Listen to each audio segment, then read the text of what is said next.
You're tuned into the It's Real podcast with your hosts, Kayla and Andrew Yagi. Each week, we'll talk about what happens behind the scenes working full-time in real estate and share with you real-life stories, our successes and failures as we work to help consumers and industry professionals reach their real estate and real-life goals. Here we go. It's episode 56 of the It's Real podcast. I'm Kayla Callender, and I'm a mortgage lender. And I'm Andrew Yagi. I'm a real estate agent. Hi, Andy. How are you today? Kayla, I'm doing really great. Another week, new opportunities, more beautiful weather. Had a really great weekend as well. Good. I'm seeing some colder temperatures in our future, and so fall is here. I cannot believe that we're almost to October. It shocks me, but with that comes a different real estate market. Comes just different feelings like football and coziness, and we Midwesterners go hard in the summer, very hard. So it's almost like a calming effect. Although your kids are back in school, does that mean that it's calmer at the Yagi household, or is it busier? I would say for the longest time, I always looked forward to summer, and I still do. And it's great to be able to travel and take trips and just have a freer schedule. However, it's also challenging with real estate being so busy. So as much as I love summer, it is nice to get back into school and get into routines. It's good for everybody. Yeah. Every now and then I'll tell my friends, I'm like, I could use a real good blizzard right now. And I'm like, not the Dairy Queen one, like just a blizzard where like you're snuggled in with your home in your kiddos and your fur babies, and you just like chill. It's like sometimes we just need that. And I know it's coming, but I know I'm going to be very angry when I can't wear my heels outside because I'll be slipping on the ice. So enjoying this while we can. Winter is coming, Kayla. It's on its way. I know. I hear you. So, Kayla, last week we saw, of course, the big news with rate cuts, the Fed, cutting things 50 basis points or 0.5%, again, which, like we talked, is really great for consumer debt for HELOCs. The commercial sector, obviously, the mortgage market had already priced that in. But a lot of opportunities coming in, and I've already seen, maybe a little bit of a pickup. Even with people inquiring about properties, maybe a few more showings, as we've seen showings on some of our listings a little bit quiet, which generally does happen around Labor Day. But I think, kind of, even though, again, some people would expect that, mortgage rates are going to fall more, it was already priced in. But I think there's really a perception out there that, hey, now's maybe a better time, to buy a home because the Fed is cutting rates. What do you see out there? There's a lot of activity, a lot of conversations happening. As we're speaking now, you can probably hear my phone even going off because clients are like, what does this mean? Is the market crashing? What does this mean? Do I wait till after the election? As I'm sitting here, I see applications coming in for people that want to refinance. And so I say that because there's just a lot of buzz, and that's good because the consumer does not know all, and that's where they need to rely on the experts. And so what I'm seeing is a lot of conversations around refinances right now. I'm seeing a lot of conversations about clients maybe coming back into the market that were on the fence. Maybe they couldn't, afford that house that they wanted, and now maybe this, the rates coming down 50 basis points or 0.5 point is what they're hearing. But in reality, what it's meant is that we've seen that decline this month in September, like you've said, Andy, and we're just going to continue to see future decline. So what I'm seeing is a lot of buzz, but what I'm going to probably see in the future is clients taking that next step to just do an application, to have a buyer consult, because they're going to want to get prepared, especially if rates continue to decline into 2025 like they're anticipating. So last time when we talked, we looked statistically in just that, as rates have fallen, we've seen mortgage applications go up, then kind of dropped off, then, maybe increase a little gradually. Are you predicting that we'll probably see an increase in applications? I do. I think we will. I think that what's going to happen is applications are going to rise, even if people don't do anything. I think consumers are getting more serious about, where am I sitting? What does this look like for me? So I really think that we will see an uptick for sure. I want to talk today a little bit about refis, but before we get there, because I want to pick your brain a little bit on that, I had come across another article as we kind of talk about applications increasing, and I thought it was really kind of interesting to see this report that second home mortgages decline amid economic uncertainty. So in August, mortgage rate locks for second homes fell 13% year over year, and that's the lowest level we've seen since 2016.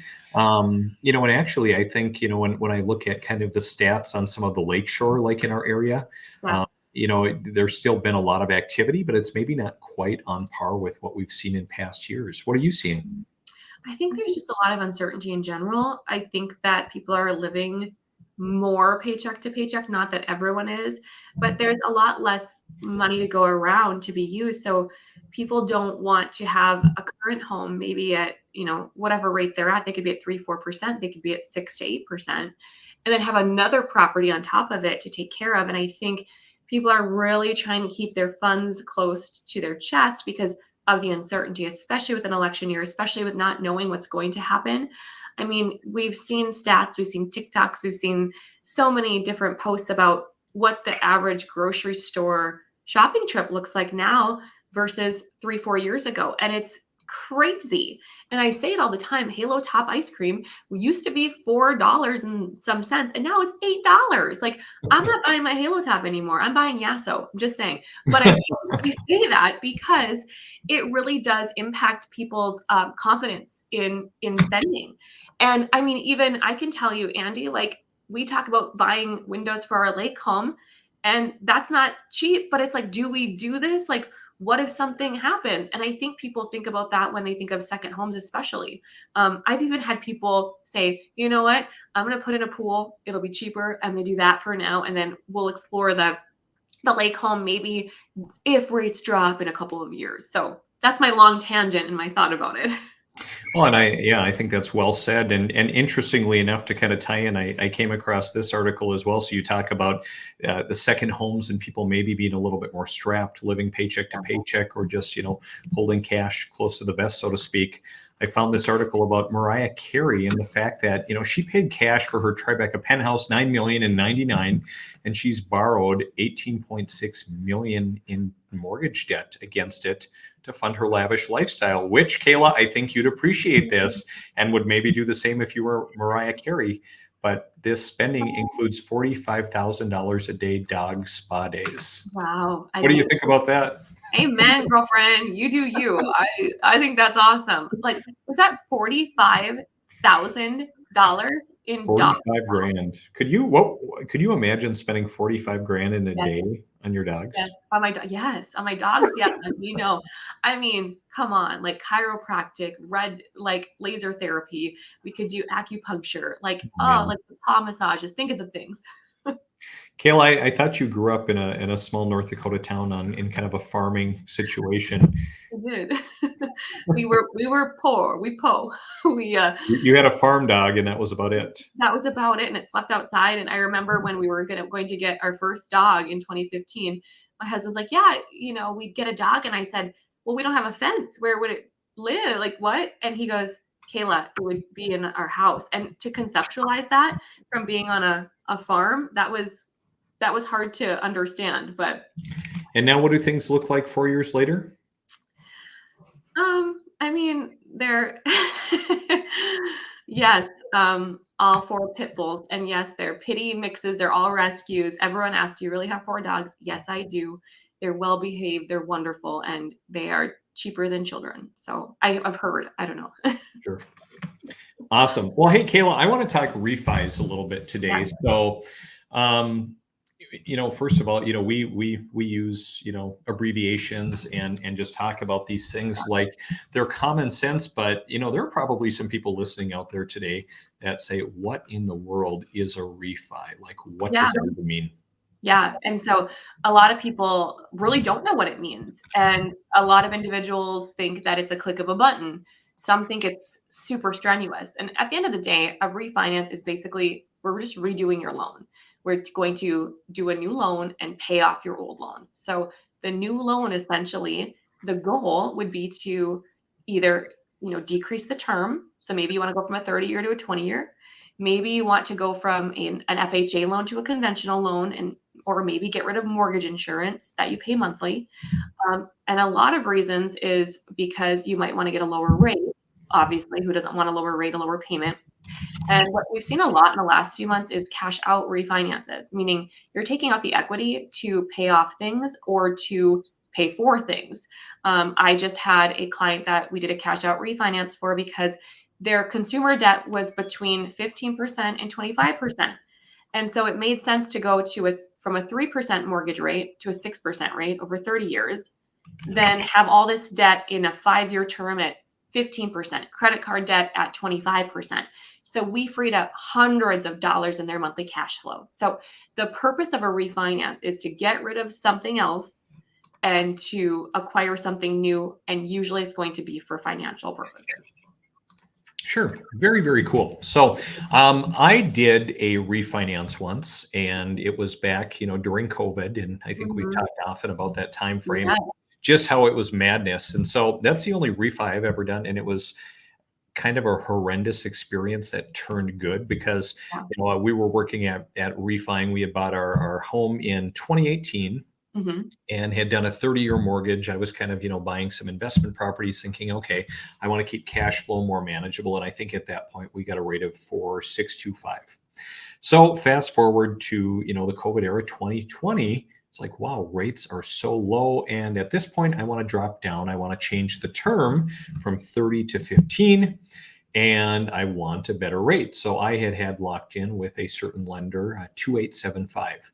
Well, Mhm. in the chaos of everything, it was, you talk about, lenders not getting back to you or not being good communicators or appraisals getting pushed, Yeah. just because of everybody wanting to jump on the bandwagon. Well, Kayla, and I've told you the story before, but in the meantime, I ended up, going and changing employment. Everything was supposed to be done before I left, and it wasn't. So, because Mhm. then I went into real estate and didn't have the regular employment, the lender said they Mhm. couldn't do the loan. Well, they could have done the loan, but they didn't try very hard.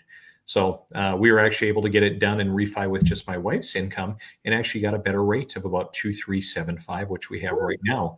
So what was a bad experience with another lender turned out to be a great experience. How many people have you seen out there that haven't had good refi experiences, and what would your advice be for them? I feel like for all of my clients, I'm super, no matter what you're doing, whether you're buying or refinancing, buying is a lot more exciting and stressful. Refinancing is, it's okay. I'm excited to save some money. But I want every client to feel taken care of. I want them to know that they're being educated and empowered. And so, what I'm seeing in the market are a lot of people that have had bad refi experiences. I think that it is seen as just transactional. And so I tell you that because a refinance is still moving your money. We're having so many options available for clients.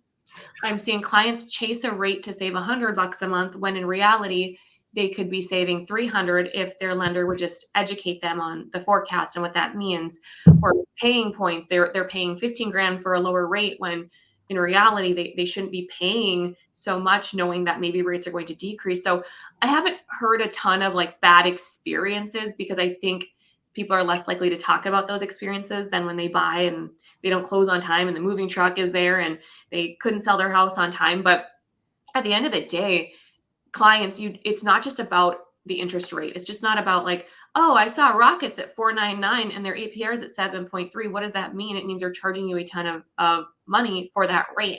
And you need to be having a refi strategy consultation because it's not as simple as just saying, oh, lower rate, okay. It's literally talking about what are your goals? What is your monthly payment goal? Is a 25-year better than a 30-year? Are we going to start over on a 30-year? What does your mortgage insurance look like? What is your goal for? Do you want to skip a payment? Do you want to skip two payments? What do your escrows look like? Because when you do a refinance, we have to make sure that if you're escrowing, meaning we're collecting insurance and taxes in your payment, we need to make sure that you're whole on your new loan so that when it goes to pay out, there's enough in there. So we have to collect all that. Are we rolling that into the loan? What does that look like? For every $1,000 roughly you roll in, it's about a $7 difference depending on the rate, $6. But there's so much that goes into it, Andy, that's why I strongly suggest if you're curious, have a consultation. Don't just call a lender and say, what's your rate? Because they could quote you, yeah, 4.5%, but what's the cost? And what does the future look like? So I encourage all my people, and I'll put on my social media too often, like, have a refi strategy call. And I have a link in my digital business card and in my email where you can click that, because it is just so important. It's your money. It's your future payment, and knowing your goals, knowing what your current payoff, knowing everything in advance allows us lenders to be able to curate options that best fit you, because I can give you 30 different refi options if you want them. 25-year, 30-year, 20, do you want to do a 27-year? What do you want to do? What makes most sense? And then we let the client decide. Sure. I love that. So one final question, Kayla, on refis. Is now a good time to refi? Maybe. It depends on the client. It depends on your goals. So I'm refinancing people now. I also have had probably a dozen people that I've talked to in the last 2 days that said, I'm going to wait. Nope. I want to see what happens. Roll the dice. And if it were me, I would, depending on my situation, of course, I would maybe roll the dice a little bit, because some people are going to say, just get it done now, save money now, and then refinance later. Remember, it costs money to refinance, from title work to appraisal. Even if you hear there's no cost, there are costs to do it. Even though it may look like your bottom line is bringing zero to closing, a lot of times you're going to see that it's probably going to be rolled into the loan. So it depends. It really depends. Awesome. Well, Kayla, I think that puts a wrap on episode 56. If anyone is interested in talking refi, I think we'll include your link, kind of below this episode, wherever you're watching it. Because, I think obviously you're a great resource, Kayla, and I'm sure a lot of other lenders out there, provide great service. But I think there's just something about your approach that it seems, you seem to go a lot deeper and dig into the big financial picture. And that's what I appreciate about you. Thank you. And at the end of the day, if it doesn't make sense, or I think that, you shouldn't do that, I'm going to tell you. I'm not going to do your loan and then just to do your loan. I'm going to let you know my thoughts, but at the end of the day, you're going to get educated so that you can make the decision for yourself, so that you say, I made this decision because Kayla educated me, not because Kayla told me to lock the loan and move forward. So I love it. I love it, Kayla. Well, thanks so much for sharing all of that on refis. Have a great rest of the week, and we'll look forward to connecting next time. See you, Kayla. And see you later. Bye-bye.